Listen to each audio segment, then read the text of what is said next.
आप कुछ ऐसे विषय उठा रहे हैं जिनको उठाने में सियासतदां भी थोड़ा सा हिचकते हैं। यही टर्निंग पॉइंट है अंबेडकर के जीवन का, जब वो हिंदू धर्म के विरोध का काम शुरू किए। आप लगातार प्रश्न कर रहे हैं कि संविधान उन्होंने नहीं बनाया। अंबेडकर का महिमा मंडन जिस प्रकार से हुआ, कभी बचपन में अंबेडकर अमर रहें के नारे नहीं सुने। एक तरफ तो आप हिंदुत्व और सनातन की बात कर रहे हैं। अंबेडकर की ओरिजिन ही ब्राह्मण के कारण है। ज्ञानव्यापी या मथुरा? ज्ञानवापी। सिर्फ एक शब्द में, ओवैसी। ओवैसी तो जिन्ना है। 2029 में प्रधानमंत्री बनने लायक कोई संत हो सकता है? संत तो योगी जी हैं, उनको बनना चाहिए। अम्बेडकर को क्यों नहीं बुलाया? जिसने भी अंबेडकर के बारे में लिखा है वो ये लिखा है कि मतलब उदंड किस्म के आदमी हैं। जनसंख्या नियंत्रण कानून यदि लागू होता है, इनकी एक बात मुसलमान मानने वाला नहीं है। तो उस अन्याय के विरुद्ध यदि कोई व्यक्ति आवाज उठा रहा है तो उसको शोषक कैसे आप बताएंगे? 1921 में जब ब्राह्मण रिजर्वेशन एक्ट आया, ब्राह्मणों को प्रवेश करने से योग्यता के आधार पर रोक दिया गया पहली बार। ये शोषण नहीं तो और क्या है। ऑपरेशन सिंदूर का क्रेडिट या तो सेना के अध्यक्ष को मिलता है या प्रधानमंत्री को मिलता है, तो अंबेडकर से इसको कैसे तो यही मैं कह रहा हूं कि अंबेडकर न सेना अध्यक्ष थे, न प्रधानमंत्री थे, न संविधान सभा के अध्यक्ष थे। तो क्या 160 घंटे में इतना बड़ा ग्रंथ अंबेडकर ने तैयार कर लिया? सनातन धर्म के आप जैसे योद्धा सीधे सीधे एक जाति, एक विशेष समाज के व्यक्ति पर जब प्रहार करते हैं। मैंने कभी भी किसी जाति पर प्रहार नहीं किया, और मैं तो जात मानता नहीं हूँ, मैं तो वर्ण मानता हूँ। टावा की घटना होती है, हमेशा सवाल उठता है कि ब्राह्मणों का रिजर्वेशन ही इसमें क्यों? कभी रिजर्वेशन नहीं है। 7 सन्यासी अखाड़े हैं, उसमें से 2% भी ब्राह्मण नहीं मिलेंगे आपको। सन्यासी बनने का मतलब समाज से भागना है या समाज को जगाना है? ये प्रश्न अक्सर आपके सामने कई रूपों में आता है, खासतौर से तब जब कोई सन्यासी थोड़ा सा बगावती तेवर अपना लेता है। वो सत्ता का विद्रोही बनकर सामने खड़ा हो जाता है। तमाम जो पुराने मिथक चले आ रहे हैं, जब उस वर्जना की लकीर को वो तोड़ता है तो फिर ये प्रश्न उठता है, और ऐसे प्रश्न समाज में एक कुलबुलाहट पैदा करते हैं और तमाम अन्य प्रश्नों को जन्म देते हैं। लेकिन भारतीय सभ्यता का मूल ही प्रश्न है, प्रश्न में ही उत्तर है। अगर प्रश्न ना होता तो श्रीमद् भागवत गीता शायद ना होती। इसलिए हर चीज को प्रश्न करना और उस प्रश्न से सत्य का शोध और सत्य की खोज करना, ये शायद भारतीय दर्शन है।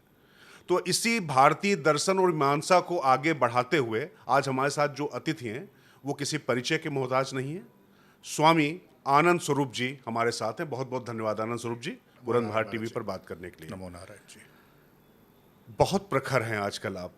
वैसे तो माना जाता है कि संत जो है वो समाज से दूर रहकर, मैंने शुरुआत में भी यही कहा, परंतु आप कुछ ऐसे विषय उठा रहे हैं जिनको उठाने में सियासतदां भी थोड़ा सा हिचकते हैं।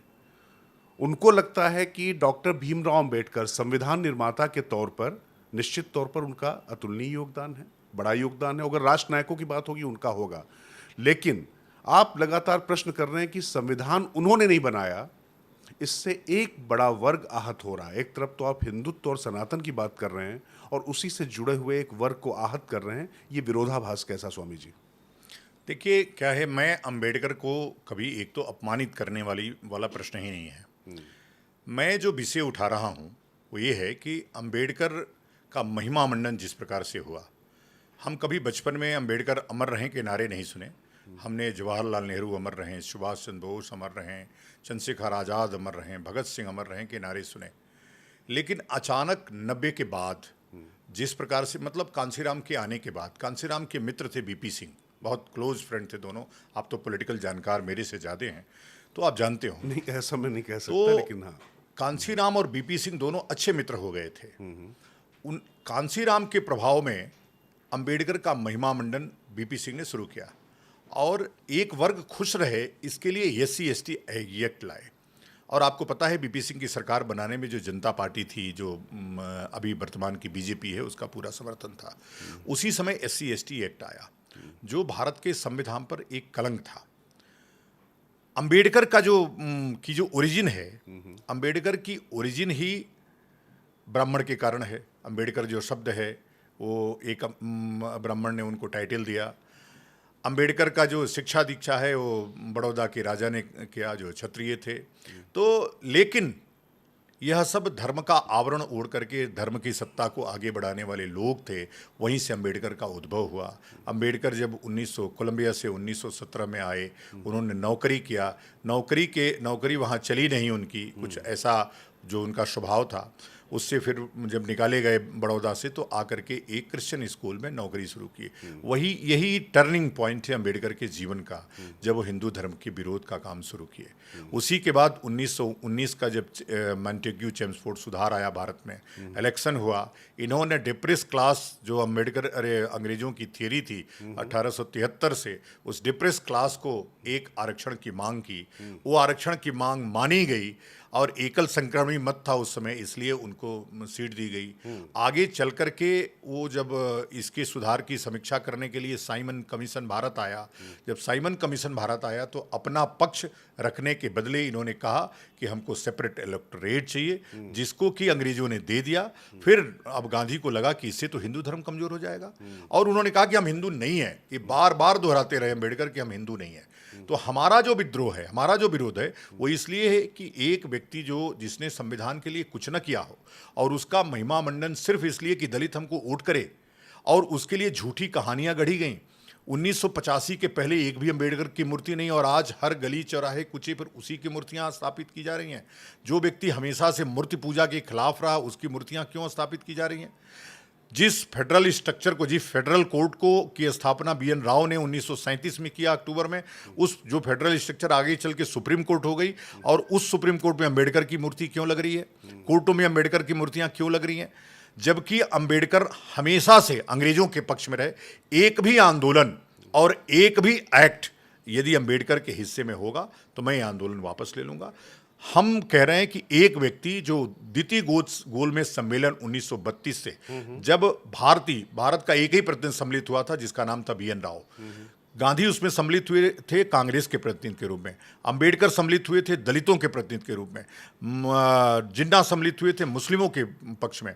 और उसी के बाद जब उन्होंने संवैधानिक समीक्षा प्रस्तुत की वहाँ गोलमेज सम्मेलन में ब्रिटिश गवर्नमेंट के समक्ष, तो ब्रिटिश गवर्नमेंट प्रभावित हुई कि ये व्यक्ति है जो कुछ कर सकता है। 32 के बाद उनकी न्यायालय से इस्तीफा दिला करके उनको रिफॉर्म कमिश्नर बनाया गया, और 1935 का पूरा एक्ट अंग्रेजी सत्ता के साथ, वायसराय के साथ मिलकर के उन्होंने लिखा भारतीयों के पक्ष में। फिर उसके बाद उनकी शुरू से ये मंशा थी कि भारत में जिस प्रकार की एडॉप्टेशन और महिलाओं की स्थिति है, हिंदू महिलाओं की, उसको ठीक किया जाए। 1940-41 में एकल कमीशन बना, और बी.एन. राव ने हिंदू कोड बिल लिखा, जिसका अंबेडकर श्रेय लेते रहते हैं। वो कहते हैं कि हमने उसके कारण रिजाइन किया। आप सोचिए, अंबेडकर ने जो विवाह किया दूसरा, वो सप्तपदी से नहीं किया। जो सविता अंबेडकर से उन्होंने विवाह किया, इसी सप्तपदी का विरोध करके उन्होंने कोर्ट मैरिज पहली बार किया, और उसी कोर्ट मैरिज को वो हिंदू कोड बिल में लाना चाहते थे 1951 में कानून मंत्री के रूप में। जबकि आपको पता है कि वो तो एकल संक्रमणी मत से चुने हुए सांसद थे, जनता द्वारा चुने हुए सांसद नहीं थे। इसलिए उस समय कोई नया कानून लाना, वो संविधान के लिए केवल चुनी हुई संविधान सभा थी, लाना वो ठीक नहीं था। लेकिन ये बिल ले आ रहे थे। उस समय हिंदू महासभा, आरएसएस सड़कों पर उतर करके आरएसएस ने अंबेडकर मुर्दाबाद के नारे लगाए, और नेहरू डरे और वो बिल पास नहीं हुआ। आगे चल करके और ये बार बार कहते रहे ये हिंदू कोड बिल वही है जो कि बी.एन. राव ने बनाया। नेहरू ने कहा कि ये बिल वो नहीं है, इसलिए हम इसको पारित नहीं होने देंगे। आगे चल के 1955 और 56 में वही हिंदू कोड बिल जो बी.एन. राव ने बनाया था वो लागू हुआ। हमारा कहना यह है कि अंबेडकर का एक भी श्रेय अगर संविधान निर्माण में होगा, सिर्फ इसका श्रेय है उनको कि उन्होंने दलितों के लिए अधिकार दिलाया। ठीक बात है, दलित को उनको भगवान बनाना चाहिए, लेकिन जिस वर्ग का इन्होंने आज भी शोषण किया, 1921 में जब ब्राह्मण रिजर्वेशन एक्ट बना, उस समय किसी ने विरोध किया जब कोटा लागू हुआ। ब्राह्मणों के लिए अलग से कोटा बनाया गया कि इतना ही ब्राह्मण, चूंकि जब एग्जाम होता था सारे के सारे ब्राह्मण ही उसमें चल आते थे। भाई आप जीन कैसे बदल देंगे, किसी की योग्यता कैसे बदल देंगे? ये तो भगवान के निर्माण के साथ चैलेंज है जो अंबेडकर ने किया। और देखिए, मैं अंबेडकर का पक्ष इस रूप में ले सकता हूं कि उन्होंने एक महार, चमार और जाटों के लिए बहुत काम किया है। एक अयोग्य लोगों को बैसाखी दे करके ऊपर लाने का प्रयास किया। बाकी उन्होंने पासियों का विरोध किया, अगर धोबियों का विरोध किया, सोनकरों का विरोध किया, खटिकों का विरोध किया, जिसके लिए उन्होंने एससीएफ बनाया, शेड्यूल कास्ट फेडरेशन बनाया। अगर जगजीवन राम ना होते तो आज धोबियों को आरक्षण शेड्यूल कास्ट में न मिल रहा होता। धोबियों को तो जगजीवन राम का वो देना चाहिए। उन्होंने कहा कि नहीं, ये लोग अनटचेबल नहीं है, इसलिए इनको डिप्रेस क्लास में हम सम्मिलित नहीं कर सकते, और सूची में सम्मिलित हुआ उनको निकलवा दिया। जो शेड्यूल कास्ट सूची है, SC जिसको बोलते हैं, उस सूची में जो 1937 में बनी थी उसमें से निकलवा दिया। तो अंबेडकर का विरोध सिर्फ, देखिए, सत्ता पक्ष के लोग कभी जो वोट और नोट के लिए काम करते हैं वो कभी अंबेडकर का विरोध इसलिए नहीं कर पाएंगे कि 5% अंबेडकर के लोगों का वोट है, वो वोट हमसे बिखर जाएगा। हम जानते हैं कि 5% लोगों के अलावा अंबेडकर ने किसी के लिए कभी कोई काम किया हो, और हम नहीं कह रहे हैं, बॉवेल की डायरी कह रही है, बॉवेल कह रहा है कि Ambedkar is a very individualistic person. चलिए मैं थोड़ा सा इस पे आगे बढ़ता हूँ, चूंकि आपने काफ़ी, मैंने कहा कि पहले आप पूरी अपनी बात करें, फिर उसके बाद उससे कुछ काउंटर क्वेश्चन किए जाएं, क्योंकि जनता के सामने पूरी बात सामने आना चाहिए। जी। आपने कहा कि शोषण उन्होंने किया, जबकि शोषितों और वंचितों की आवाज़ बनकर, वो भले ही जाटो या महार समाज के लोग रहे हों, लेकिन अगर इसी समाज में कुछ उनके साथ में इस तरीके का अन्याय होता रहा है, तो उस अन्याय के विरुद्ध यदि कोई व्यक्ति आवाज़ उठा रहा है तो उसको शोषक कैसे आप बताएंगे? और आप कह रहे हैं कि एक सवाल और आपने उठाया कि उन्होंने कौन सा क्लास बनाया, तो अभी फिर से जो भारतीय दंड संहिता है लिखी गई है, तो उसको अमित शाह ने नहीं लिखा होगा, तमाम बाबुओं ने लिखा होगा, कुछ प्रमुख उसके लोग हुए होंगे, परंतु उसका क्रेडिट किसको जाएगा इतिहास में? तो इतिहास में जो नेतृत्व कर रहा होता है, जिसका नाम होता है, उसको क्रेडिट जाता है। तो इस क्रेडिट को क्यों छीनना? और तीसरा प्रश्न ये, आपने कहा कि उस समय अमर रहें और अंबेडकर को लेकर तमाम इस तरीके की बातें नहीं होती थी, ऐसा सम्मान, और उनको लेकर राजनीतिक दल इतना मुखर नहीं होते थे। तो यदि अतीत में कोई तिरस्कृत रहा है, कोई बहिष्कृत रहा है, आज उसको पुरस्कृत किया जा रहा है और अतीत की तमाम गलतियों को सुधारा जा रहा है। तमाम और भी ऐसे योद्धा रहे हैं, आज़ादी के नायक रहे हैं, जिनको तमाम सरकारें या जब विचारधारा बदलती है सत्ता में आकर, तो उनको सामने लाया जाता है। तो इसमें आपत्ति क्या है? सुनिए, पहला प्रश्न आपका था कि शोषक कैसे हो गए। 1921 में जब ब्राह्मण रिजर्वेशन एक्ट आया, ब्राह्मणों को प्रवेश करने से योग्यता के आधार पर रोक दिया गया पहली बार। ये शोषण नहीं तो और क्या है? आप बताइए, कोई योग्य व्यक्ति है कि उसमें जाना चाहिए उसको, और आपने रिजर्व कर दिया कि नहीं, इतने ही आओगे, इससे ज़्यादा नहीं आओगे। उनके लिए स्पेशल कोटा निर्धारित कर दिया। ये कोटा आज भी चला आ रहा है। तमाम लोग ऐसे हैं, आरक्षण के नाम पर 1951 में जो आरक्षण आया, उसके नाम पर जितने योग्य लोग हैं वो नहीं पहुंच पा रहे हैं। आज देश हमारा इतना पीछे क्यों है? हम इजराइल से क्यों सहयोग ले रहे हैं टेक्निकल चीज़ों का? इसलिए कि जो योग्य थे उनको हमने आगे नहीं बढ़ने दिया। दूसरा बात आप कह रहे हैं कि संविधान निर्माण में अंबेडकर की भूमिका इसलिए नहीं है कि अंबेडकर पहला चुनाव हार गए थे, संविधान सभा में नहीं थे वो। मैं तो बार बार कहता हूं कि 299 लोगों का पूरा योगदान है। मैंने तो कभी नहीं कहा कि और लोगों का योगदान नहीं है। मैंने कभी नहीं कहा कि अंबेडकर ने हिस्सा नहीं लिया उसमें डिबेट में। आप ये कह रहे हैं आपत्ति क्या, मतलब जो आपत्ति जिस समाज को हो रही है और तमाम जो लोग हैं, उनका कहना है कि भाई कुल मिला के अगर वो नेतृत्व कर रहे हैं, आज की तारीख में अगर प्रधानमंत्री नरेंद्र मोदी हैं, तो अगर ऑपरेशन सिंदूर में वो लेकर राफेल न थोड़ी चले गए थे, वो तो गए थे सेना के हमारे जवान, लेकिन ऑपरेशन सिंदूर का क्रेडिट या तो सेना के अध्यक्ष को मिलता है या प्रधानमंत्री को मिलता है। तो अंबेडकर से इसको कैसे छीना जा सकता है? यही मैं कह रहा हूं कि अंबेडकर न सेना अध्यक्ष थे, न प्रधानमंत्री थे, न संविधान सभा के अध्यक्ष थे। और आपको पता होना चाहिए, आपको पढ़िए उसका प्रारूप समिति क्यों बनी। जब अंबेडकर को, आपको पता है कि नेहरू अंबेडकर को पसंद नहीं करते थे। हाँ, नहीं, वो तो और ये इतिहास है। जी हाँ। तो कोई व्यक्ति जिसको पसंद नहीं करता है उसको संविधान सभा में गांधी और वायसराय के दबाव के चलते लाया गया, आप ये भी जानते हैं। और एक व्यक्ति बीपी मजूमदार को इस्तीफा दिलवा के लाया गया, इसलिए कि वायसराय का बहुत दबाव था। तो जब वो लाए गए तो 21 समिति बन चुकी थी, 21 समितियां काम कर रही थी अपना। और वो 21 समितियां क्या करती थी? जो ड्राफ्ट, जो उस समय का रिफॉर्म कमिश्नर था, उसी को संविधान निर्माण कार्यालय बना दिया गया। संविधान निर्माण कार्यालय जो संविधान निर्माण करता था, उस पर ये समितियां त्रुटि संशोधन करती थीं। अब नेहरू को ये लगा कि सबसे ज़्यादा काम BN राव के पास है, इसलिए जो ड्राफ्ट कमेटी है, ड्राफ्ट कमेटी तब कॉन्स्टिट्यूट नहीं थी। और बार बार ये लोग कहते हैं कि ये संविधान सभा के सदस्य नहीं थे। आपको जानना चाहिए कि उनके सगे छोटे भाई B शिवा राव उस संविधान सभा के सदस्य थे, मद्रास प्रेसिडेंसी थे। एक प्रेसिडेंसी से एक ही आदमी को आना था, तो एक परिवार से 2 आदमी नहीं आ सकता। और सबसे बड़ा काम ऑलरेडी 1932 से जो काम वो कर रहे थे संविधान निर्माण का, जिसको कि 6 महीने में, भाई 160 दिन का काम है संविधान सभा का, पूरी बैठकों का जो लेखा जोखा है मात्र 160 घंटे, सॉरी 160 घंटे का काम है, और ये इतिहास में वर्णित है। तो क्या 160 घंटे में इतना बड़ा ग्रंथ अंबेडकर ने तैयार कर लिया? तो जो व्यवहारिक उत्तर है उसका यही है कि ना उस समय अंबेडकर प्रधानमंत्री थे, ना अंबेडकर उसके संविधान सभा के अध्यक्ष थे, ना अंबेडकर ड्राफ्ट मुख्य प्रारूपक थे। मुख्य प्रारूपक जो व्यक्ति था, मैं यही कह रहा हूं, अंबेडकर स्वयं कहते हैं, और 1946 में जब उनकी नियुक्ति हुई, वो पूरा जो नियुक्ति पत्र है उसमें वो मुख्य प्रारूपक है, मुख्य सलाहकार नहीं है, मुख्य प्रारूपक उनका पद है कि मुख्य प्रारूपक माने मुख्य ड्राफ्टमैन, मुख्य ड्राफ्टिंग यही करेंगे, और वो एक बहुत बड़ा पद था उस समय। तो और आप देखिए कई जगह बैठे हुए मिलेंगे जो नेहरू के बगल में बैठे हैं, और जब पत्र लिखते हैं बी.एन. राव, तो जब समय मांगा डॉक्टर राजेंद्र प्रसाद ने उनसे 4 दिन का, तो सम्मान सहित मांगा कि हमको 4 दिन का समय दीजिए, शिमला में हम चाहते हैं सीखना समझना कि संविधान क्या है, बी.एन. राव से।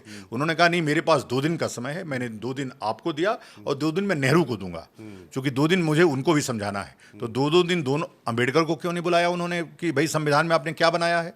तो मैं जो कह रहा हूं कि जो व्यक्ति श्रेय वाला है, और ऑलरेडी अभी राष्ट्रपति बोल चुकी, ऑलरेडी 2021 में प्रधानमंत्री नरेंद्र मोदी बोल चुके हैं, और विपक्ष के नेता क्या नाम है उनका, मुलायम सिंह के जो छोटे भाई हैं, आपके हिसाब से अम्बेडकर को क्यों नहीं बुलाया?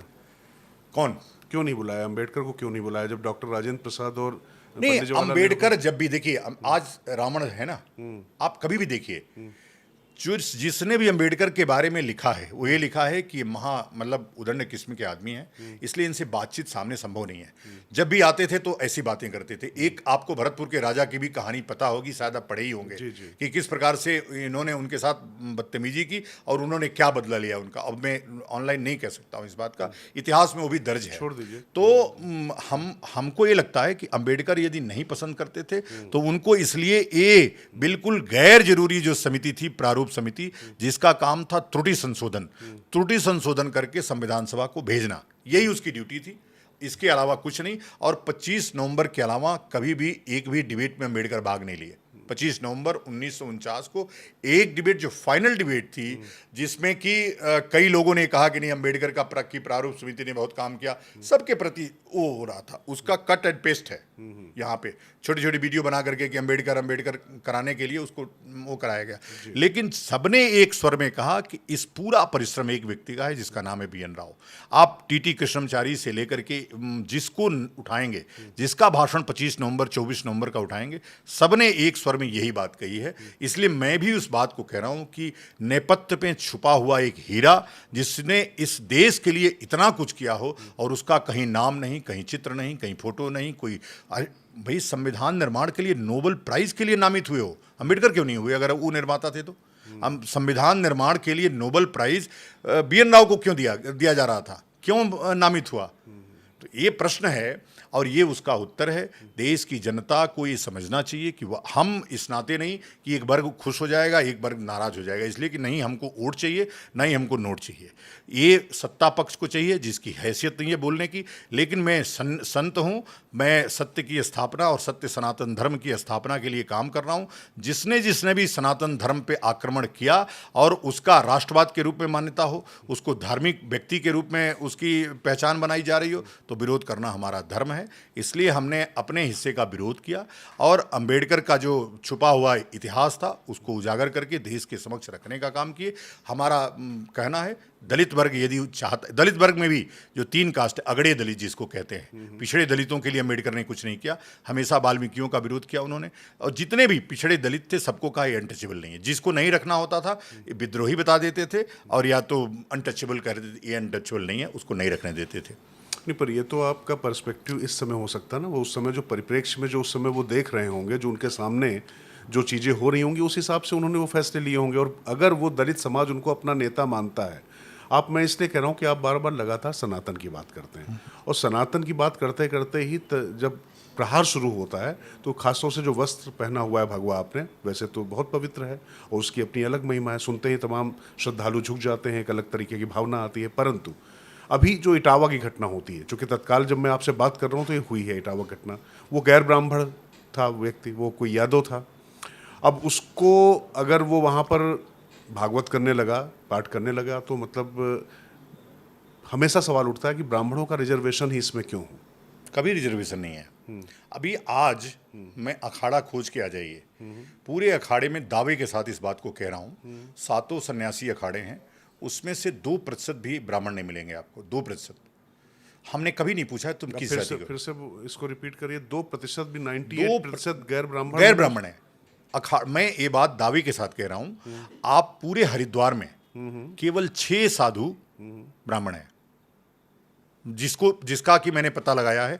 और पता पूरी तरह से सबसे बड़े साधु वहाँ के जो परमानंद जी महाराज, जो रितंबरा के गुरु हैं, वो यादव जात से हैं, फतेहपुर के रहने वाले हैं, सब लोग जानते हैं। उनके तमाम शिष्य ब्राह्मण हैं, जो दीक्षित शिष्य हैं उनके ब्राह्मण हैं। आपने सुना होगा उमा भारती का नाम कितना बड़ा, रितंबरा का नाम कितना बड़ा, ये सब गैर ब्राह्मण हैं। और गैर ब्राह्मण होने के बाद भी हमने वो सम्मान दिया, उनकी कथाएं करवाई। सबको छोड़ दीजिए, मैं स्वयं भी, अगर हम ब्राह्मण उत्पन्न हैं तो अभी अभी हमने शांतनु महाराज की कथा अपने आश्रम में बलिया के सांभवी धाम में उनसे कथा करवाई है, जो क्षत्रिय शरीर हैं, क्षत्रिय शरीर में। ये जानते हुए मैंने कथा करवाई। उनको व्यासपीठ पे ऊपर बैठाया, मैं उस पे नीचे बैठा, चूंकि व्यास की गद्दी से हमारी गद्दी नीचे होनी चाहिए, हम नीचे बैठ के सुने। ये प्रोटोकॉल कैसे तय करते हैं? हायरार्की कैसे तय होती है? देखिए, हायरार्की तो अब वो रही नहीं। हायरार्की तो पहले होती थी जब ऋषियों ने रिसर्च किया जीन का। और कृष्ण कहते हैं ना, चतुर्वर्णम मया सिस्टम गुण गुण कर्म विभाग सा।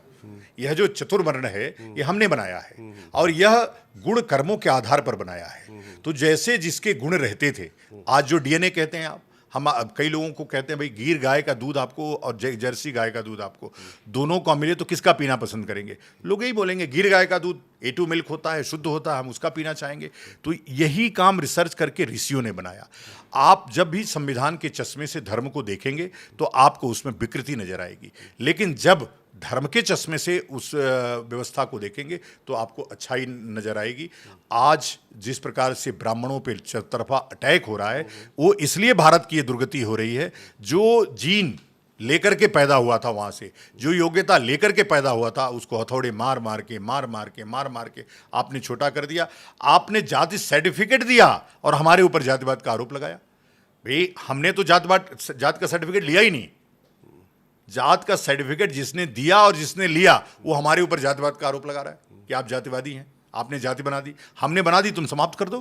पर स्वामी आनंद स्वरूप जी, एक बात बताइए ना कि आप कह रहे हैं कि जीन्स की जब आप बात करते हैं, जब आप रेस की बात करते हैं, तो इस तरीके से तो मतलब अभी अगर पाकिस्तान की हम बात करें तो पाकिस्तान के लोग ये कहते हैं कि भारत जो है वो बनियों का देश है। वो जो है मतलब जो है जिसको बोलते हैं कि क्या बोलें, अपने आप को बहुत वीर मानते हैं, योद्धा मानते हैं। तो इस तरीके की जो सोच है उसको संविधान कैसे मान्यता दे सकता है? मेरा प्रश्न ये है, जब आप धर्म ग्रंथ अपनी जगह हैं, संविधान अपनी जगह हैं, जितने भी शासक मतलब लोकतंत्र में आते हैं, जो भी प्रधानमंत्री बनेंगे या मुख्यमंत्री बनेंगे, वो संविधान की शपथ लेते हैं। अब संविधान को ही अगर मूल धर्म ग्रंथ मान लिया गया तो संविधान की बातों को ही तो अनुसरण किया जाएगा। आप कह रहे हैं कि धर्म के चश्मे से अगर आप मतलब संविधान के चश्मे से अगर धर्म को देखेंगे तो उसमें आपको कुछ विकृतियां नजर आएंगी। तो संविधान के चश्मे से तो देखना ही पड़ेगा ना, कैसे करेंगे? देखिए, 2 बातें हैं।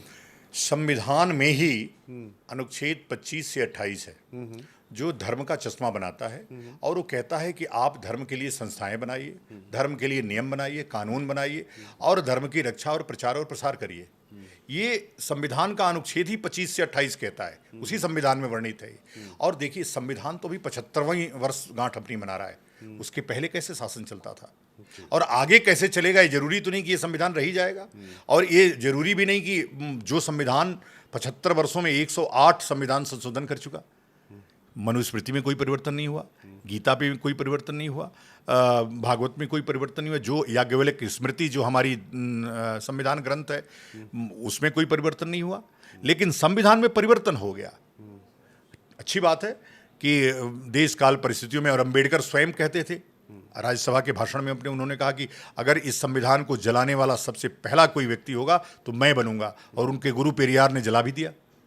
तो इस संविधान पे हमको तो तब भी भरोसा था, हमको धर्म ग्रंथों पे भी भरोसा था, और हम आज भी लॉ अबाइडिंग सिटीजन हैं। लेकिन जो लोग रोज संविधान करते हैं वो पुलिस वालों को धमकाते हैं, उन्हीं के लोग धमकाते हैं, अम्बेडकर के लोग हैं वो, जो अम्बेडकर की बिरादरी के लोग हैं, पुलिस वालों को धमकाते हैं, गुंडई करते हैं, बदमाशी करते हैं। आए दिन आप देखिए कहीं भीम आर्मी ने पीट दिया, फलाना ने पीट दिया, उस दलित ने फलाने ब्राह्मण को पीट दिया। तो ये घटनाएं उन्हीं के लोग कर रहे हैं, संविधान को उन्हीं के लोग प्रश्न उठा रहे हैं। तो इसका मतलब अब उनको संविधान पर भी भरोसा नहीं है। नहीं, पर इटावा की घटना में, इटावा की घटना में भी उन्हीं का। अच्छा आप बताइए, ये इतनी छोटी घटना थी, गांव में कोई व्यक्ति आपकी बहन या हमारी बहन को कोई छूता है तो हम उसके साथ क्या पुलिस को बुलाने जाएंगे? सबसे पहले नियम यही कहता है। लेकिन आपका आक्रोश भी तो कोई चीज है, यही आक्रोश कोर्ट भी देखता है कि परिस्थितियां क्या थी उसमें, प्राइमा फेसी जिसको बोलते हैं, परिस्थितियां उसमें ये थी। जाति से जोड़ा गया नहीं, ये अखिलेश यादव ने जोड़ा।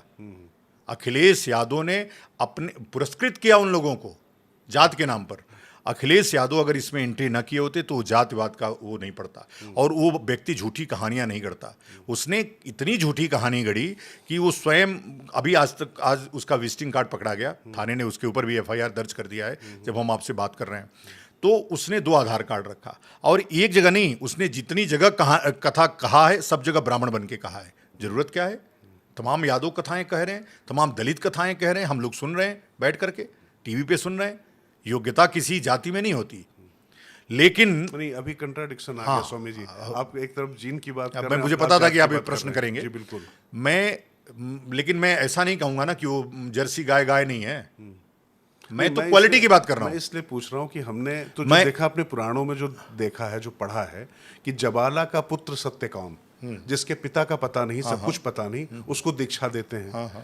ऐसी स्थिति में फिर ये जीन्स की बात कहाँ से आ जाती बाबा है? रामानंद जी ने रविदास को नहीं दिया, रामानंद जी ने रविदास को दिया, कबीर को दिया, मुसलमान होने के बाद भी।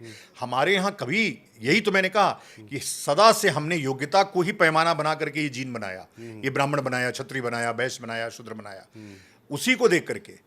और योग्यताएं हमेशा जीन से नहीं आती क्या? जेनेटिक्स तो हम तो पढ़ ही रहे हैं ना, जेनेटिक्स से योग्यता का कोई अर्थ मतलब है कि नहीं है?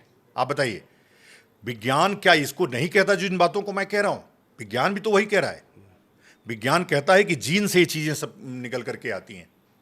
अब तो इस पे रिसर्च हो गया कि झूठे आदमी का बेटा झूठा होता है, इसलिए कि वो जीन में चला जाता है, वो ब्लड में चला जाता है। और ये मैं नहीं कह रहा हूं, विज्ञान कह रहा है आपका। मेरा जो कॉन्ट्रडिक्टी है, मैंने कहा कि जर्सी गाय भी गाय है और गिर गाय भी गाय है। वैसे ही ये अगर यादव भी कथा कह रहा है तो हमने विरोध नहीं कहा, हमने उसको भी गाय कहा और उसको स्वीकार किया। अगर गिर गाय कोई ब्रह्मवेत्ता है, जैसे शंकराचार्य का पद है, वो जन्मना ब्राह्मण का है, उनके कानून में है, कोई व्यक्ति दूसरा शंकराचार्य बन ही नहीं सकता है। उसमें उनके सिद्धांत में मठामनाय में लिखा है कि कोई जन्मना व्यक्ति ही जन्मना ब्राह्मण ही उस सीट पे बैठ सकता है। तो वो तो वर्तमान युग का कानून है, उसको बदल नहीं सकते आप, संविधान भी उसको नहीं बदल सकता। लेकिन उसी शंकराचार्य ने कहा हम ब्रह्मास्मि तत्त्वमसि, मैं भी ब्रह्म हूं और तुम भी वही हो। उन्होंने कहा जीव और परमात्मा में भी कोई विभेद नहीं है, सब एक हैं। तो हम अभी इसकी कॉन्ट्राडिक्टी तो नहीं कर सकते कि आप एक तरफ कह रहे हैं कि केवल ब्राह्मण बनेगा और दूसरी तरफ कह रहे हैं कि सब एक ही है। नहीं, मैं इसलिए पूछ रहा हूँ क्योंकि हम तो ये भी पढ़ते चले आ रहे हैं कि शंकराचार्य जी को जब बोला, चांडाल को भी प्रणाम करना पड़ा जब उन्होंने सवाल पूछा कि क्यों नहीं। तो चांडाल नहीं थे ना वो, शिव जी थे वो। हाँ। आप नहीं, मतलब मैं कह रहा हूँ कि योग्यता, अगर वो शिव जी चांडाल के शरीर में आ सकते हैं, अगर उस शरीर को वो धारण कर सकते हैं, तो फिर ये जीन्स वाली जो ये धारणा है, बिल्कुल ये धारणा देखिए, इसको धीरे धीरे प्रमाणित होना पड़ेगा, एक दिन में नहीं होगा। आपने कहा कि शिव ने चांडाल का रूप धरा, वो उनको परीक्षा लेना चाहते थे कि आदिशंकर का, और आदिशंकर जब चांडाल से स्पर्श हुआ तो उन्होंने कहा छी छी छी छी छी, शब्द यही है, छी छी, तुमने स्पर्श कर दिया, मैं अशुद्ध हो गया। तो उन्होंने कहा हाँ हाँ, कौन? तुम्हारे अंदर जो आत्मा है वो अशुद्ध हुई कि तुम्हारी जो पापी शरीर जो समाप्त हो जाने वाली वो अपवित्र हुई? तब उनको लगा कि ये चांडाल नहीं है। फिर उन्होंने कहा कि आप अपने मूल रूप में प्रकट हुई है। तब उन्होंने, अब साक्षात शंकर ने उनको दर्शन दिया। तो अंदर चांडाल नहीं था ना, अंदर तो शिव थे जो उनकी परीक्षा लेने के लिए चांडाल का रूप बने थे। ये तो शिव बने हुए हैं, अंदर से चांडाल है, मैं ये कह रहा हूं। तो और कभी भी योग्यता, थोड़ा सा बस मैं दरअसल शिव जी अगर ये संदेश देने के लिए आ सकते हैं कि व्यक्ति व्यक्ति में विभेद नहीं हो सकता है, सच है। तो इसका मतलब तो यही है ना। तो ये जो मनुष्य को मनुष्य से जोड़ने वाली संस्कृति के बीच में जब ये जातियों का एक तरीके से दीवार खड़ी हो जाती है, तो इसको तोड़ने की बजाय सनातन धर्म के आप जैसे योद्धा सीधे सीधे एक जाति, एक विशेष समाज के व्यक्ति पर जब प्रहार करते हैं, तो इसका क्या सही देखिए हो जाता है? मैंने कभी भी मैं फिर से कह रहा हूँ कि मेरी बातों को अन्यथा नहीं लेना चाहिए। मैंने कभी भी किसी जाति पर प्रहार नहीं किया, और मैं तो जात मानता नहीं हूँ, मैं तो वर्ण मानता हूँ। मैं तो चतुर्वर्णी व्यवस्था की बात करता हूँ, उसी के संरक्षण का जो व्यवस्था है सांकरी परंपरा, उसी में काम करता हूँ। और हमारी जो परंपरा है ये चतुर्वर्णों को परस्पर आपस में संबंध बनाए रखने का वो करता है। दक्षिण भारत में आज भी शूद्र और ब्राह्मण दो ही लोग गर्भगृह में जाते हैं। शूद्र जो नादस्वरम बजाता है वो भगवान को स्वर सुनाता है जाकर के गर्भगृह में प्रवेश करके, हमको भी प्रवेश नहीं है। और जो पुजारी है उसको पूजा करने का, वो भगवान को मंत्र सुनाता है और यह नादस्वरम सुनाता है, दोनों प्रवेश होते हैं। अगर हम वहाँ जातिवाद करते तो कम से कम उसको गर्भगृह में नहीं प्रवेश करने देते।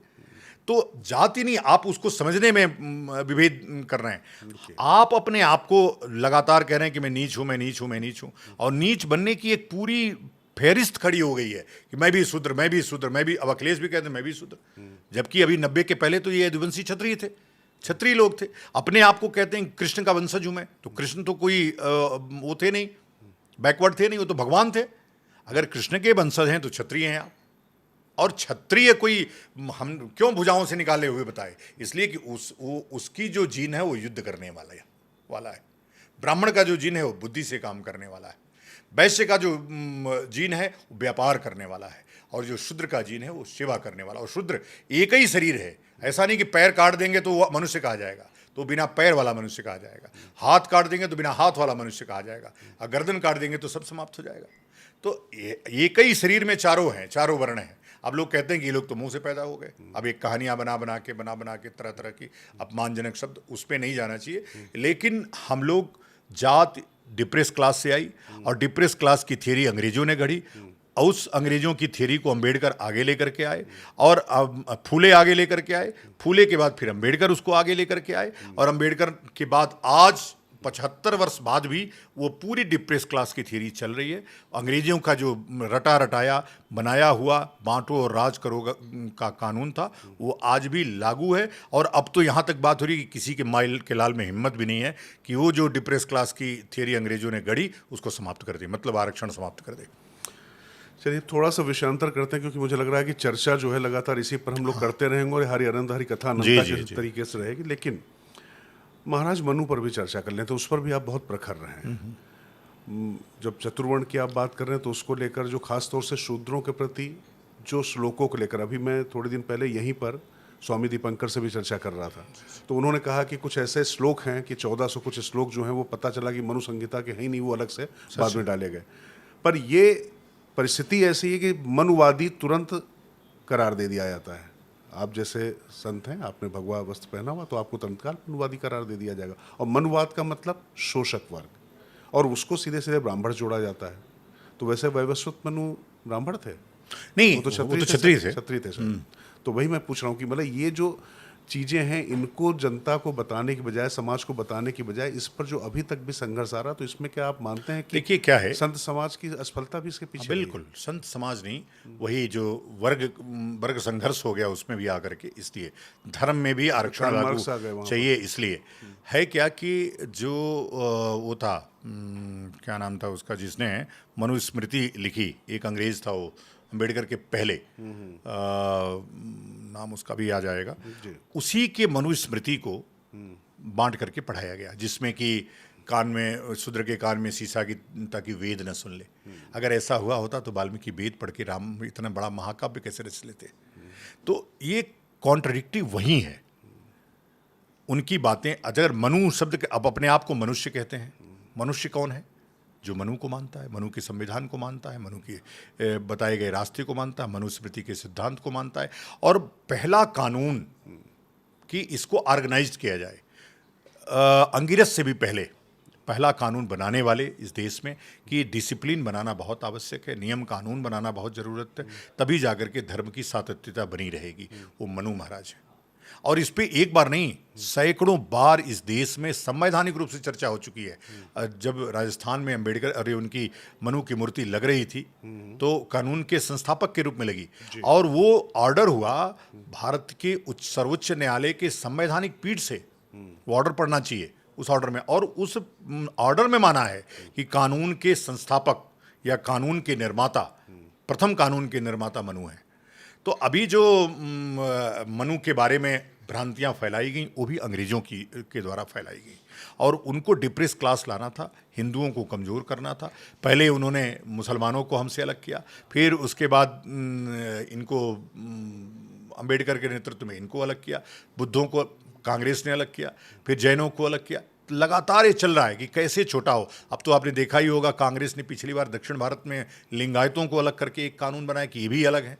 तो हर आदमी, जब हमारे यहाँ 127 संप्रदाय हैं, 127 संप्रदायों में अगर हम सब बांट देंगे, लेकिन जब आदिशंकर आए तो उन्होंने 127 संप्रदायों को पंचभूत उपासना के लिए कहा, पंच देवताओं की उपासना के लिए कहा।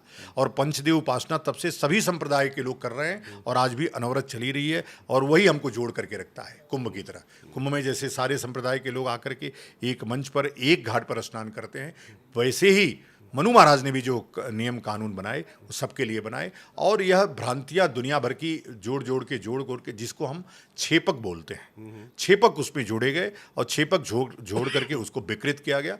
मनु ने कभी भी इस प्रकार के, मनु अगर ऐसे होते तो नारियों के लिए इतनी बड़ी बात थोड़े लिखते, यत्र नार्यः पूज्यन्ते रमन्ते तत्र देवता।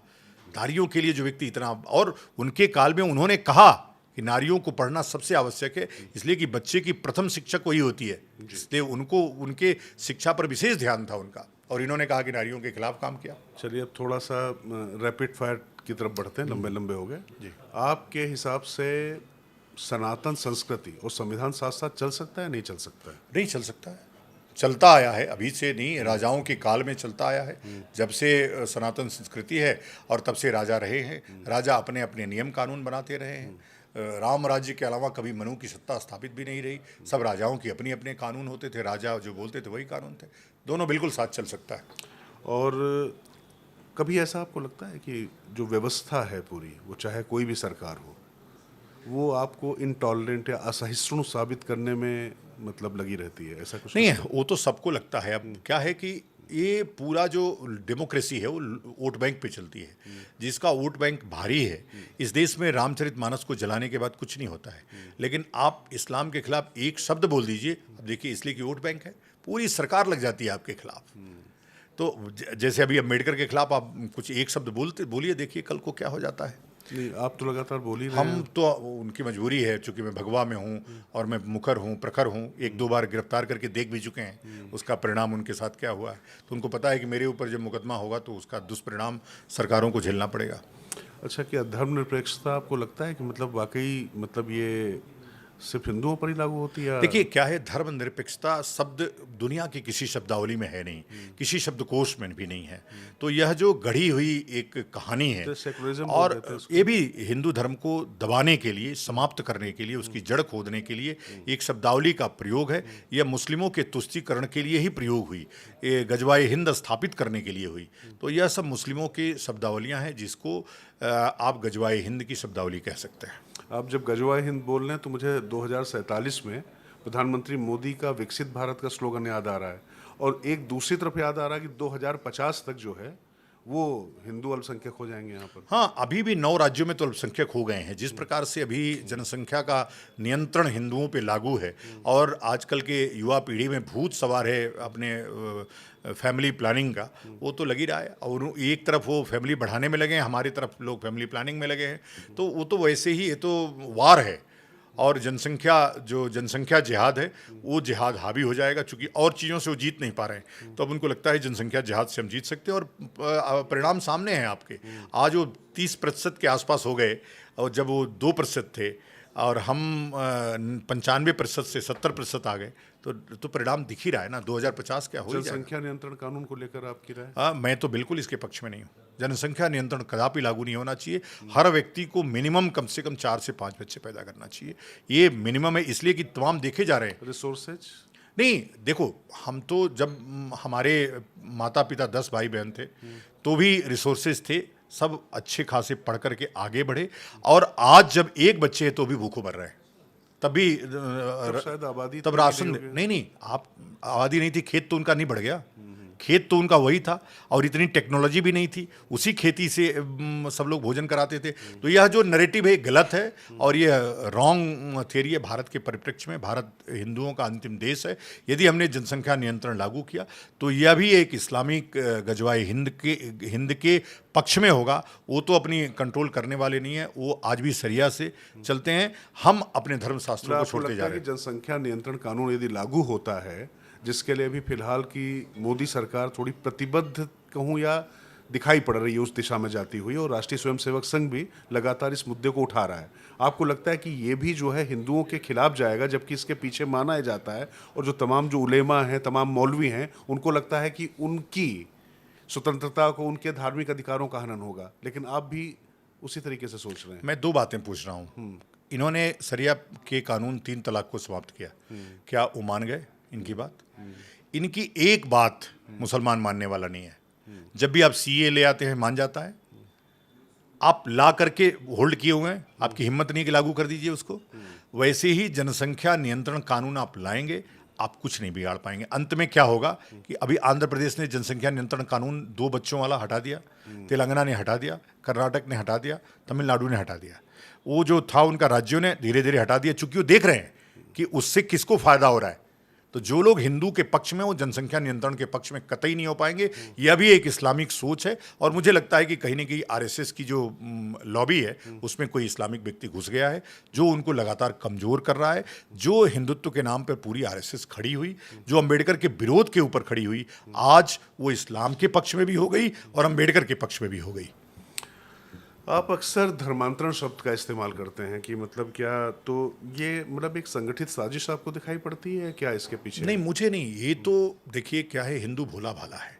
हम पारसिया से लेकर के अफगानिस्तान तक फैले हुए लोग थे। अफगानिस्तान हमारा था, कश्मीर तो हमारे देखते देखते हमारा नहीं रहा। कई राज्य, नॉर्थ ईस्ट के सारे राज्य अभी हमसे मिलते हैं, 1950 के बाद कन्वर्ट हुए हैं वो उसमें। तो यह जो अंग्रेजों के आने के बाद, देखिए मुगलों ने कोई बहुत बड़ा धर्मांतरण नहीं किया, औरंगजेब के अलावा किसी के धर्मांतरण का कोई उतना बड़ा वो नहीं मिलता है। लेकिन ईसाई आकर के पूरे नॉर्थ ईस्ट का एक पूरा टुकड़ा पूरा ईसाई बना गए। भारत में रह करके, चूंकि वो आइडेंटिटी नहीं बदलते हैं, वही रखते हैं, इसलिए सबसे जो अंदर अंदर ये धर्मांतरण हो रहा है और इस पे सरकार कोई कड़ा कानून नहीं ला पा रही है। अन्य देशों में धर्मांतरण को लेकर के कड़े कानून हैं, लेकिन भारत में नहीं है। इसलिए ढुलमुल होने के नाते लगातार ये अभियान चल रहा है। लालच, प्रलोभन दे करके धर्मांतरण कराए जा रहे हैं। पहले ईसाई बनाए गए, अब बौद्धिस्ट बनाए जा रहे हैं। बौद्धिस्ट पे न्यू बुद्धिज्म जो अंबेडकर वाला है, वो दलाई लामा वाला बुद्धिज्म और अंबेडकर वाला बुद्धिज्म, दोनों में बहुत अंतर है, आप भी जानते हैं इसको। तो धर्मांतरण एक धब्बा है, कलंक है और हमको समाप्त करने की एक साजिश है। इस पे कड़ा कानून जरूर आना चाहिए, फांसी जैसा कानून बनना चाहिए इस पे। सन्यासी की नज़र से अब थोड़ा सा मैं मौजूदा सरकार पर भी बात करूंगा, चूँकि सत्ता से सवाल विपक्ष करे न करे, अगर संत भी करना छोड़ दें या संत भी उस पर बात न करें तो अलग बात है। क्योंकि आपको लगता है कि खासतौर से आप भीमराव अंबेडकर को लेकर, जब डॉक्टर भीमराव अंबेडकर को लेकर आप बात कर रहे हैं, तो उसमें आपको लगता है कि मौजूदा सरकार ने भी उस पर बहुत बड़ी भूमिका निभाई है इस मुद्दे पर, और जो BN राव, उनको संविधान निर्माता आपकी दृष्टि में, जो तथ्यों के हिसाब से आप बता रहे हैं सामने, उनको नेपथ्य में रखा गया, तो इस मुद्दे पर मोदी सरकार की कैसे मीमांसा करेंगे? देखिए क्या है, अभी तो मोदी सरकार देख रही होगी कि इसका कितना उसको लाभ होने वाला है। सरकारें या राजनीतिक दल हमेशा अपनी राजनीतिक स्वार्थ और लालच देखते हैं। उनसे आज के कम से कम भारत के जो जितने भी दल हैं, उनको भारत से कोई मतलब बहुत नहीं है। हम मोदी को नहीं कह सकते, मोदी कई मामलों में मैं उनका फ़ैन रहा हूँ। अभी जो पाकिस्तान पे घटना हुई उसका मुझे बहुत अच्छा लगा कि उन्होंने बहुत सुनियोजित और अच्छे तरीके से, ऑपरेशन सिंदूर, हाँ, बहुत ही अच्छा लगा, उसके लिए उनको बधाई है। लेकिन अंबेडकर को लेकर के जिस प्रकार का मोदी ने जो वो किया, वो शायद इतिहास उनको माफ़ नहीं करेगा। मैं तो कतई नहीं करने वाला हूँ, इसलिए कि अंबेडकर उस योग्य नहीं थे जितना उनको महिमा मंडित किया गया, जितना उनको उठाया गया। जो व्यक्ति वास्तविक संविधान निर्माता था, जो भारत के पक्ष में 1919 से लगातार काम कर रहा था, उसको आप भुला दिए। जिसको सबने एक स्वर से कहा कि संविधान निर्माता ये हैं, उसको आपने भुला दिया। उसका एक चित्र तक किसी सदन में नहीं है। आपको चित्र जब भी खोजना पड़ेगा तो आर्काइव में खोजना पड़ेगा और कहीं नहीं मिलेगा। तो जो व्यक्ति इतना महान हो उसको भुला दिया आपने। अब मोदी करे या ना करें, लेकिन अगर मोदी नहीं करेंगे तो इसी के नेतृत्व में एक नया विकल्प खड़ा हो जाएगा, जिससे नुकसान केवल भारतीय जनता पार्टी को होगा और किसी को नहीं होगा। इसलिए कि विकल्प नहीं खड़ा होगा तो जो अनारक्षित वर्ग 45% का है, पूर्णतः जो अनारक्षित है, और जो वर्ग 90 के बाद का आरक्षित है, वो भी सब एक साथ मिलकर के, कुछ नहीं तो SC/ST एक्ट का जो मुद्दा है उस पर एक होंगे। और SC/ST जो मुद्दा है एक होंगे, उसमें ऐसा नहीं कि वाल्मीकि हमारा साथ नहीं देगा, हमारा साथ वाल्मीकि देगा, हमारा साथ मतंग देगा, हमारा साथ पासी देगा, हमारा साथ खटिक देगा, हमारा साथ धोबी देगा। जो लोग अंबेडकर के सताए हुए थे, जो अंबेडकर के द्वारा जो डिप्रेस क्लास में सम्मिलित नहीं थे, जिनको लाभ नहीं मिला, वो हमारे साथ खड़ा होगा। और एक नए राजनीतिक विकल्प के बारे में सोचना पड़ेगा। हम तो नहीं करेंगे, लेकिन और लोग करेंगे तो मैं उनका समर्थन करूंगा। पर ऐसा माना जाता है कि थोड़ा सा खासतौर से संत मौजूदा समय में और आप भी पूरा सत्ता के प्रति इतना मुखर नहीं होते हैं खिलाफ जितना विपक्ष के खिलाफ होते हैं। क्या सच है? मैं तो दोनों के खिलाफ रहता हूँ। मैं तो आजकल कह रहा हूँ बार बार कि आजकल पूरी भाजपा कांग्रेस हो गई है, इसलिए कि कांग्रेस के मैक्सिमम जो लोग थे, जो कांग्रेस के सिस्टम में प्रशिक्षित हैं, वो भाजपा में आ गए हैं। इसलिए भाजपा इस प्रकार से हो रही है। अभी जो मोदी की मुसलमानों के प्रति योजनाएं और दुनिया भर, देखिए मोदी राज्य सरकार में है, संविधान की शपथ उन्होंने लिया है, उनके लिए 150 करोड़ की जो आबादी है वो सभी के लिए है। वो मैं उनके ऊपर प्रश्न उठा सकता, लेकिन जिस प्रकार की अभी रणनीति चली, आप एक वर्ग को शोषक और एक वर्ग को शोषित नहीं कर सकते। आप संविधान बना तो संविधान का मतलब होता है जब सबके लिए समान विधान हो। अगर पीछे गलतियां हुई हैं तो उसको आप सुधार करिए। मोदी ने सुधार नहीं किया तो मैं तो कहूँगा कि दोनों के दोनों वही हैं। अच्छा, दोनों हिंदू धर्म के पक्ष में नहीं है। आपसे सीधा सवाल, आप आरएसएस से जुड़े हुए हैं, आरएसएस की एक विचारधारा के साथ में हैं? नहीं, देखिए आरएसएस की तमाम अच्छाइयाँ हैं जिसको मैं बहुत नज़दीक से देखता हूँ। जो उनका सेवा भाव है, जो उनका राष्ट्र के प्रति समर्पण है, निश्चित रूप से वो प्रशंसनीय है। लेकिन जिस प्रकार की अभी जो पहले मुस्लिम तुष्टीकरण की जिस प्रकार की बात कांग्रेस के खिलाफ करते थे, आज स्वयं मुस्लिम तुष्टीकरण में आरएसएस लगा हुआ है। ये हमारा आपत्ति है उनको लेकर के कि आपकी जो पहचान है वो हिंदू धर्म के कारण है, ना कि राष्ट्रवाद के कारण है। अच्छा, अब धार्मिक मार्केटिंग भी आजकल बहुत हो रही है साधु, इस थोड़ा विषय पर भी आ जाते हैं कि आपके अनुसार जो है मीडिया में सोशल मीडिया सन ज़्यादा हैं जो आत्मबोध वाले, मतलब जिनका आत्मबोध हुआ वो संत बन गए, या मीडिया को देखकर, मीडिया का कैमरा देखकर जो तमाम लोग जो उद्वेलित हो जाते बात देखिए, करने ये थोड़ा विवादित हो जाएगा। आजकल संत तो सर्वभूत हिते रतः इति साधु, जो सदा दूसरों की भलाई में लगा रहे, जो सदा देश धर्म के बारे में सोचे, वही साधु है। आजकल सत्ता का चारण करना, दलाली करना, अपने आप को वैभवशाली दिखाना, बड़े बड़े गाड़ियों में चलना, यही संत का वो हो गया। और उसी को देख करके जो बच्चे हैं आजकल दो कारणों से आ रहे हैं, या तो एक वैभव देख करके और दूसरा नशा देख करके। अखाड़ों में जो भरे पड़े लोग हैं, अब ये कहूँगा तो थोड़ा विवादित विषय है, लेकिन सच कहना ही हमारी वो है, आजकल अखाड़ों में मैक्सिमम लड़के नशा के लत के कारण आ रहे हैं, क्योंकि वहाँ चिलम गांजा ये सब अलाउ है, उसको देख करके आ रहे हैं। तो संत तो कोई है नहीं, तो संत बनाएगा क्या? जो संत आज एक संत अभी घूम रहे हैं वृंदावन से, कथावाचक वो सनातन बोर्ड बना रहे थे, तो निश्चलानंद जी महाराज के मंच से कहा गया कि बोर्ड तो ऑलरेडी है, चार चतुष्पीठ जो है यही बोर्ड है सनातन धर्म का, इससे बड़ा बोर्ड कोई है नहीं। और उस बोर्ड को लगातार सरकारों द्वारा कमजोर किया जा रहा है। उनके नेतृत्व में उनका कोई साधु नहीं बन रहा है, क्योंकि वहाँ तो बहुत कठिन तपस्या है, बिना ऐसे अरे गहरे को तो किसी को वस्त्र नहीं दे दिया जाएगा। तो वहाँ और अखाड़ों में क्या है, ये सब पूछा ही नहीं जाता कि जाओ जी, आओ जी, आओ जी, आओ जी, आओ तुमको महामंडलेश्वर बना देते हैं, आओ तुम 25 लाख दो, तुमको मंडलेश्वर बना दिया, तुमको 30 लाख दो, श्रीमंत बना दिया। सभी अखाड़ों की कमोबेश यही स्थिति है। ईमानदारी कहीं नहीं है और साधुता अब एक व्यापार है। धीरेन्द्र शास्त्री, रामदेव, जग्गी बसु, इनमें किसे असली धर्म योद्धा मानते हैं आप? देखिए, सब धर्म का काम, जो कि रामदेव ने योग के क्षेत्र में जो काम किया वो काबिल तारीफ है, लेकिन उन्होंने जो व्यापार का अपना एम्पायर खड़ा किया, उससे जो धर्म का धंधा था वह परिभाषा और परिभाषित ज़्यादा हुई। अब उसी को देख करके जो श्री श्री भी देखिए, पहले योगा कराते थे, आजकल वो भी व्यापार कर रहे हैं। तो एक दूसरे को देख करके व्यापार चल रहा है। और ये तो चूंकि अब आपने जग्गी वासुदेव को कहा, जग्गी वासुदेव को बहुत दिनों से मैं जानता हूँ, मेरे अच्छे सही वो रहे हैं। पहले तो चूंकि बिल्डर थे, तब से मैं जानता हूँ इनको। तो ये भी, इनको भी जो रुचि हुई, उस पूरे सिस्टम को इन्होंने कारपोरेट के इर्द गिर्द घुमा दिया, फीस के इर्द गिर्द घुमा दिया, बिजनेस के इर्द गिर्द घुमा दिया। उसमें धर्म कहीं नहीं है, बस धर्म का चोला है, आवरण है।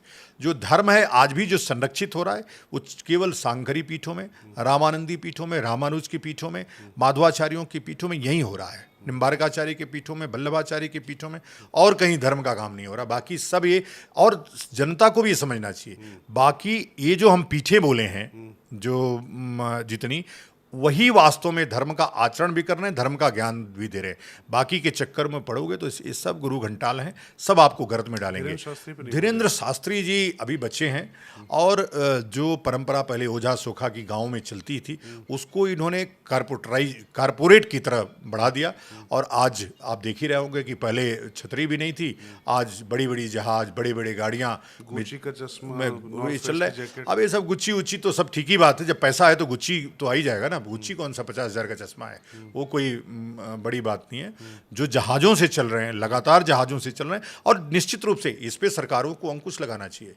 मैं कई लोगों को देखता हूँ कि कई लोग अचानक जहाज़ से चल रहे हैं, उनकी आमदनी क्या है, ट्रस्ट क्या है, और कहाँ से वो पैसे आ रहे हैं, ये अवैध पैसे कौन दे रहा है, कौन लोग चला रहे हैं उनको, कौन लोग उनकी आड़ में व्यापार कर रहे हैं। आखिर अवधेशानंद का 50 करोड़ का, 100 करोड़ का टेंट कौन लगाता है, कहाँ से पैसा आता है उस ट्रस्ट को, कौन दे रहा है, कोई पूछने वाला नहीं है। तो निश्चित रूप से अगर कोई पूछेगा नहीं तो हर व्यक्ति भगवा पहन करके घूमना चाहेगा, क्योंकि उस पर कोई प्रश्न नहीं उठाता है, उस पर कोई काम नहीं करता है। तो धर्म का जो व्यापार चल रहा है उससे, अच्छा, अवधेशानंद के 50 करोड़ से कितने गरीबों का भला हो रहा है, कितने गुरुकुल चलाते हो, कितनी गौशालाएं चलाते हो, या कैलाशानंद के पास कितने गुरुकुल हैं, कितने गौशालाएं हैं, पूछना चाहिए। जो जहाज़ों में रोज चल रहे हैं, और क्यों जहाज़ों में चल रहे हैं, क्या यही साधुता है? क्या सरल व्यक्ति सरलता से दिखा करके अपनी योग्यता दे? अभी शंकराचार्य लोग तो नहीं चलते हैं कि कोई, हम तो निश्चलानंद जी को देखे हैं, ट्रेन के उस पर बैठ जाते हैं, ट्रेन के डब्बे में सफ़र करते हैं, सरलता की मूर्ति हैं। मैं तो भारती तीर्थ जी महाराज से दीक्षित हूँ, वहाँ मैं देखता हूँ सरलता कितनी है वहाँ। तो सरलता से भी आपकी महानता हो सकती है। और मैं जानता हूँ कि अवधेशानंद जी और कैलाशानंद जी को जल्दी अपॉइंटमेंट नहीं मिलेगा श्रृंगेरी में जाने के बाद, भले प्रधानमंत्री के यहाँ इनको अपॉइंटमेंट मिल जाएगा, वहाँ नहीं मिलेगा। तो अभी भी ऐसा नहीं है, जो सत्य है, जो साधक है, उसको उतना ही उसकी श्रेष्ठता है, उतना ही उसको पूछ रहे हैं लोग।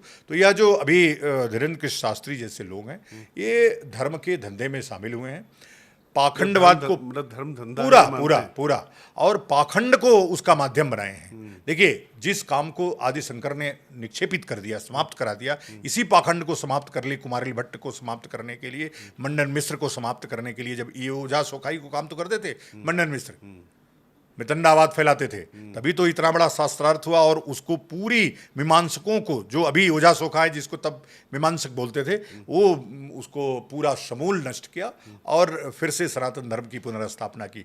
फिर आज पाखंडवाद अपने चरम पे है। कौन ऐसे दबाते हैं, फोन पे बात करने लगते हैं, ऐसे सैनिकों को बुलाने लगते हैं। तो इसकी जांच होनी चाहिए। अब वो कौन सी कला है, उनसे ज़्यादा कई जादूगर हैं जो कर रहे हैं उनसे ज़्यादा। तो धर्म का आवरण लेकर के, धर्म का चोला पहन करके धर्म का धंधा करना, ये अपराध की श्रेणी में सरकार को डालना चाहिए, और सरकारों को उनको बढ़ावा नहीं, उन पर नियंत्रण करना चाहिए। आपने, चूंकि मुझे लगता नहीं कि आमतौर पे इस विषय पर मैं तमाम धर्माचार्यों से बात करता हूँ, वो आमतौर पर बसते हैं थोड़ा, लेकिन आप बहुत मुखर होकर हर विषय पर बात करें। तो इसी कड़ी में मैं स्वामी अविमुक्तेश्वरानंद जी पर भी बात करना चाहूँगा शंकराचार्य के रूप में। क्या कहेंगे उनके बयान और जो तमाम जो चीज़ें होती हैं, उनको लेकर जो विवाद चले आ रहे हैं?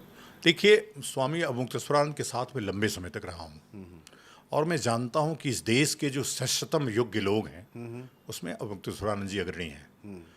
उनकी जो भाषा शैली है वो कोपी की है, संत कोपी होता है, उसका क्रोध भी कल्याणकारी होता है। और अवमुक्तेश्वरानंद जी ने कभी भी किसी एक का पक्ष नहीं लिया। जब वो, आपको पता होना चाहिए कि वो खुद एबीवीपी के कार्यकर्ता रहे हैं। एबीवीपी से उन्होंने छात्र संघ का चुनाव लड़ा। लोग बोलते हैं कांग्रेस से लड़ा, नहीं, संघ के व्यक्ति थे वो, और संघ से चुनाव लड़े, और जब शंकराचार्य के पास आए उसके बाद लड़े वो एबीवीपी से चुनाव। तो वो मुखर होकर के जब चीज़ गलत होती, जब काशी विश्वनाथ में मूर्तियां तोड़ी जा रही थी तब अवमुक्तेश्वरानंद आए। जब भी धर्म के खिलाफ कोई बात, हाँ, उनके जो कहने का तरीका है वो इतना आक्रोश भरा होता है कि लोगों को बुरा लगने लगता है, और लोग फटाक से उनको कहीं कांग्रेस की श्रेणी में शामिल कर देते हैं, कभी भाजपा की श्रेणी में शामिल कर देते हैं, लेकिन वो निष्पक्ष हैं। निश्चित रूप से उनको लेकर के मेरे मन में भी तमाम विवाद थे जो अभी वो हुए हैं कि वो गैर ब्राह्मण थे, वो जो जन्मना ब्राह्मण होने की जो वो थी वो अभी हमारे मन से समाप्त हो चुकी है, चूंकि उन्होंने तब काफ़ी प्रमाण उनके लोगों ने दिया है और मैं अब उससे संतुष्ट हूँ। पट्टाभिषेक अभी भी नहीं हुआ? हाँ, पट्टाभिषेक तो न्यायालय में चल रहा, कैसे होगा? न्यायालय में वाले बिना पट्टाभिषेक के शंकराचार्य देखिए की पदवी लेने का अधिकार है? नहीं, बिल्कुल नहीं है, वो गलत है। उन्होंने ले रखा है। वो गलत है। अगर धर्म के सबसे बड़ी पीठ के मतलब जो बैठा हुआ व्यक्ति अगर वो धर्म के इस प्रोटोकॉल को नहीं मान रहा है, धर्म की इस गरिमा को नहीं मान रहा है, तो शंकराचार्य कैसे कहलाए जा सकते हैं वो? हाँ, सच है।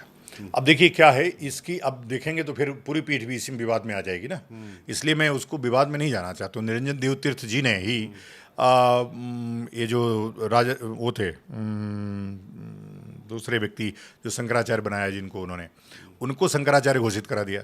उस समय दो पीठों पे शंकराचार्य थे, स्वरूपानंद जी महाराज। स्वरूपानंद जी महाराज और वासुदेवानंद जी महाराज के बीच में विष्णुदेवानंद जी महाराज के ज़माने से महेश योगी द्वारा आयोजित ये पूरा वो है। महेश योगी ने ये झगड़ा लगाया पूरा, और वो झगड़ा आज भी चलता चला आ रहा है, वो निपटने का नाम नहीं ले रहा है, और वो न्यायालयों में समय समय पर फलाने प्रतिबंधित हो जाते हैं, ढिकाने प्रतिबंधित। इसमें सरकारों को आकर के आगे आना चाहिए और चतुष्पीठों को स्थापित। देखिए आदि शंकर ने सुधनवा को राजा इसीलिए बनाया कि वह इसको जब भी कोई गलत करे उसको दंडित करने का काम करेगा। और मठामनाय में लिखा है कि शंकराचार्य के पट्टाभिषेक में राजा भी सम्मिलित होगा, तब तो राजतंत्र था, तो आज का राजा प्रधानमंत्री है, उसको उसमें सम्मिलित होना चाहिए और इसको नियंत्रण करना चाहिए। जो योग्य व्यक्ति हो उन चारों पीठों पे इनको बैठाना चाहिए। हम सबको, पूरे देश को सम्मिलित होना चाहिए इसमें। तो दो तीन पीठों पर तो अच्छे, अच्छा अवमुक्तेश्वरानंद के अलावा जो 30 पीठ पे बैठने लायक कौन है, मैं यही पूछ रहा हूँ पूरे देश भर में? उनके अलावा कोई व्यक्ति नहीं है, लेकिन पट्टाभिषेक सबको मिलकर करना चाहिए। अच्छा, पट्टाभिषेक एक तरह से तो हो गया, क्योंकि एक तरह से वो हो गया कि एक पीठ पर स्वयं बैठे थे, दो पीठों पे यही पुरी महाराज मानते थे, दो पीठों पर यही पुरी महाराज मानते थे, चौथी पीठ जो वो थी ज्योतिष पीठ वो विवादित थी। जब शंकराचार्य जी शांत हुए तब उनका अभिषेक हुआ, और अभिषेक तो श्रृंगेरी ने कर ही दिया है ना, श्रृंगेरी महाराज ने किया है, फिर द्वारका के शंकराचार्य ने किया है, दोनों शंकराचार्यों ने कर दिया, तीसरे ने नहीं किया, तो भी 2-1 से उनकी बहुमत है, तो बहुमत से तो वो शंकराचार्य है ही हैं। अब यह है कि न्यायालय में हर जगह हर मामला चला जाता है, तो इसलिए वो है, लेकिन उनकी योग्यता पे कोई वो नहीं है, बस उनके जो बोलने का तरीका है उसको अपनी गरिमा, अपनी मर्यादा का, जो सांकरी पीठ की मर्यादा है, उस मर्यादा को, चूँकि मैं तो योद्धा हूँ और मैं उस पीठ पे नहीं हूँ, दंडी सन्यासी नहीं हूँ, तो मैं तो चाहूँ तो अगर उनको बुलवाना भी है तो मेरे द्वारा, या मेरे जैसे तमाम धर्म योद्धा हैं उनके द्वारा बुलवाना चाहिए। अनर्गल प्रलाप बंद करके अच्छी बातें करनी चाहिए उनको। चलिए, बस अंतिम चरण में, अगर मोदी नहीं होते तो क्या सनातन धर्म को और ज़्यादा मतलब जो है अब्यूज हो रहा होता, गालियाँ हो रही होती? देखिए, मैं ये कहूँगा कि मोदी के आने के बाद सनातन धर्म पे ज़्यादा अटैक शुरू हुआ है, ज़्यादा शुरू हुए, और मैं इसलिए इस बात को कह रहा हूँ कि मोदी के मन में सबको लेकर के, देखिए कभी भी ना सिद्धांत है ही, जब आप किसी चीज़ पे फोकस्ड नहीं रहेंगे, अपने आप को बिखेर देंगे तो आप बिखर जाएंगे। मोदी जी ने बाद के जो अभी लास्ट का उनका कार्यकाल है वो बिखेर रहे हैं अपने आप को, और बिखेरने की बात मैं इसलिए कह रहा हूँ कि अभी जिस प्रकार का आक्रमण अभी धर्म के ऊपर, अभी देखिए लगातार आप देख रहे होंगे जिस प्रकार की सोशल मीडिया पे जातीय हिंसा अभी फैली है, इसके पहले नहीं फैली थी, इतना वैमनस्यता नहीं थी। और मैं तो 10 साल पहले के बात जानता हूँ, ये अम्बेडकर के लोग भी सभी पूजा पाठ में सम्मिलित होते थे, लेकिन यह बांटो और राज करो का जो सिद्धांत है, अब मैं इस पे ज़्यादा नहीं कहना चाहता हूँ, लेकिन नरेंद्र मोदी के आने के बाद जरूर अटैक ज़्यादा हुआ है। अब ये मैं नहीं कह सकता हूँ कि नरेंद्र मोदी ना होते, हाँ ना होते तो शायद राम मंदिर ना होता, ना होते तो सप्तपुरियों का जो सृजन हुआ है, फिर से उसका पुनर्निर्माण हुआ है, वो बहुत अच्छे काम हुए, वो ना होते, लेकिन नरेंद्र मोदी ना होते तो अम्बेडकर का महिमा मंडन इतना ना होता। यह एक सारे कामों पे एकमात्र एक काम है जो कालिक पोत रहा है। चलिए, अब हाँ या ना में और कुछ थोड़ा सा करके अब हम सवाल करते हैं। ज्ञानव्यापी या मथुरा, पहले क्या चाहिए? नहीं, ज्ञानव्यापी पहले, सिर्फ एक शब्द, ओवैसी नहीं है, ओवैसी तो जिन्ना है, और ज़्यादा जहरीला, सबसे जहरीला आपको मीडिया माध्यम कौन सा लगता है? नहीं, सोशल मीडिया। Social media. 2029 में प्रधानमंत्री बनने लायक कोई संत हो सकता है? संत तो योगी जी हैं, उनको बनना चाहिए। योगी जी आएंगे तो हम लोगों को बहुत अच्छा लगेगा। योगी जी आएंगे तो कम से कम उत्तर प्रदेश जैसा पूरा देश हो जाएगा। तो जय श्री राम नारा है या शस्त्र? जय श्री राम नारा भी है और शस्त्र भी। सबसे ज़्यादा सेकुलर ड्रामा कौन करता है? कांग्रेस, बीजेपी, आप या बॉलीवुड? सबसे ज़्यादा सेकुलर ड्रामा तो कांग्रेस करती है। ठीक है। आपको एक दिन के लिए प्रधानमंत्री बना दिया जाए तो पहला काम और एक काम कौन सा करेंगे आप? मनुस्मृति को संविधान की जगह लागू कर देंगे। अच्छा, सन्यासी और जो सिस्टम के बीच में जो बात आती, क्या कभी आपको लगा कि इतना थक गया हूँ अब चुप हो जाना चाहिए? ये तो मैंने जीवन व्रत लिया है, मैं कभी चुप नहीं रहूँगा मरते दम तक। आज भगवान सामने आए तो क्या मांगेंगे? भारत को हिंदू राष्ट्र बना दीजिए। आज के युवा के लिए एक संदेश? सबको जागृत होकर के धर्म का आचरण करना चाहिए। धर्म बचाने के लिए नहीं है, कोई लड़की नहीं है कि उसको बचाना है, धर्म धारण करने से बचेगा। संन्यास अकेलेपन का नहीं बल्कि संघर्ष का रास्ता है, ये देश कभी समझ पाएगा? देश को समझना चाहिए। तमाम सन्यासी योद्धाओं ने संघर्ष करके दिखाया है अपने देश को। विजयनगर साम्राज्य की स्थापना से लेकर के पूरे देश की स्थापना का काम सन्यासियों ने दिया है। और सन्यासी विद्रोह आज भी कुंभलगढ़ में 3500 सन्यासियों की समाधियां इंतजार कर रही हैं। और जब भी बात होगी मोहम्मद गोरी के हत्या की, तब आवाहन अखाड़े का नाम आएगा, चूँकि खोखरों के साथ मिलकर के मोहम्मद गोरी की हत्या का आवाहन अखाड़े ने किया था। अटल, आनंद और आह्वान, इन तीनों का जो है जी, मुझे लगता है अब बात करने को बहुत है, क्योंकि स्वामी आनंद स्वरूप जी उन लोगों में से नहीं हैं जो पॉलिटिकली करेक्ट हों। उनको जो करेक्ट लगता है वो वही बोलते हैं, खुलकर बोलते हैं। उससे तमाम लोग को असहजता हो सकती है, परंतु वो सत्यम वदाम प्रियम वदाम की परंपरा के नहीं है। सत्य बोलते हैं, चाहे वो कितना भी कर्कश हो, चाहे कितना कड़वा हो। तो आपने बुलंदशहर टीवी से बात की, स्वामी जी बहुत बहुत धन्यवाद। बहुत धन्यवाद। नमो नारायण।